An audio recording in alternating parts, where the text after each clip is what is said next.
Hi everyone, in this video I will guide you how you can create percentage symbol shortcut in Excel. If you constantly need to type percentage and want Excel to format them automatically when you type a specific key sequence. So for this you need to click on the file and click on the more and click on the options and click on the proofing and click on the autocorrect options.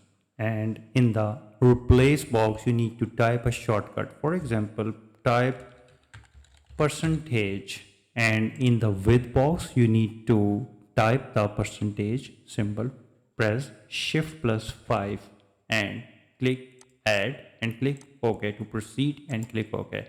And now type percentage,